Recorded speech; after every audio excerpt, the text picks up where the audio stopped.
खूब अंधेरी रात थी। राजा विक्रमादित्य ने जैसे ही बेताल को पीठ पर डाला, बेताल बोल पड़ा, राजा विक्रम, तुम हर बार मुझे चुपचाप लिए चलते हो, लेकिन क्या इस बार भी मेरे सवाल का जवाब दोगे? अगर बोले तो मैं उड़ जाऊंगा, और अगर चुप रहे तो तुम्हारा सिर फट जाएगा। तो सुनो, एक कहानी प्रेम से शुरू होती है और न्याय पर सवाल उठाती है।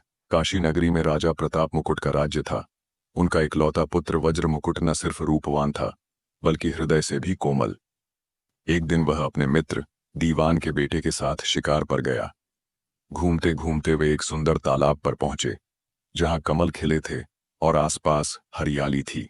पास ही महादेव मंदिर था। वहां दर्शन कर वे लौटे तो देखा, कुछ युवतियां स्नान को आई थीं।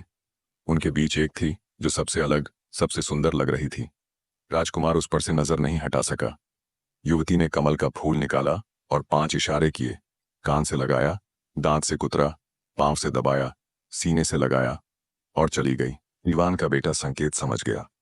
बोला, वो कर्नाटक की राजकुमारी पद्मावती है, और जब उसने कमल को सीने से लगाया तो साफ है तुम उसके दिल में बस गए हो।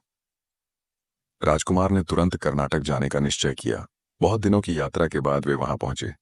एक बुढ़िया मिली जो पद्मावती की धाय थी। उसी ने राजकुमार का संदेशा राजकुमारी तक पहुंचाया।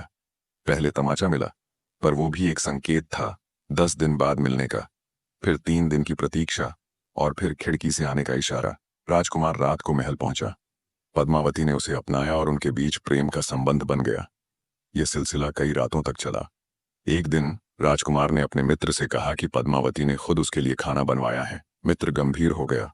बोला, यह झर हो सकता है, अब मैं बाधा बन गया हूं। शक सही निकला, कुत्ता लड्डू खाते ही मर गया। राजकुमार दुखी हुआ, पर मित्र ने उसे सबक सिखाने को कहा। राजकुमार ने रात को पद्मावती की जांघ पर त्रिशूल का निशान बनाया और उसके सारे गहने लेकर लौट आया। फिर दोनों योगी और चेले के वेश में श्मशान में जा बैठे।